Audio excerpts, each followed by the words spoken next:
তোমার লাইফের সবথেকে ভয়ঙ্কর সময় তুমি কখন পার করবা জানো? যখন তোমার পাশের বাসার ছেলে বা মেয়ে ইনকাম করবে এবং তুমি বেকার থাকবা। ভাই, এই সিচুয়েশনটা যে কতটা ভয়ঙ্কর, যারা পাস করছে এই সিচুয়েশনটা শুধুমাত্র তারা এটা রিয়েলাইজ করতে পারবে। আমার লাইফে এরকম দিন ছিল খুবই কম। এরপর আলহামদুলিল্লাহ আমার একটা ইনকাম শুরু হয় ছোট। তো তোমার ভাই যে এজই হোক না কেন, যেই ক্লাসই হোক না কেন, তো তুমি ট্রাই করবা যে তোমার একটা ছোট হলেও ইনকাম সোর্স করার।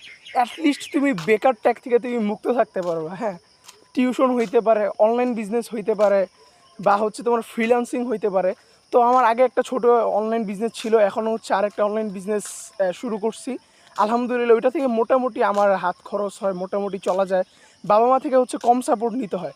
তো তুমি ভাই এটা ট্রাই করবা, কারণ ভাই যখন তোমার এই সিচুয়েশনটা আসবে তখন তুমি নিতে পারবে না ভাই, তোমাকে এত প্রেশার দিবে।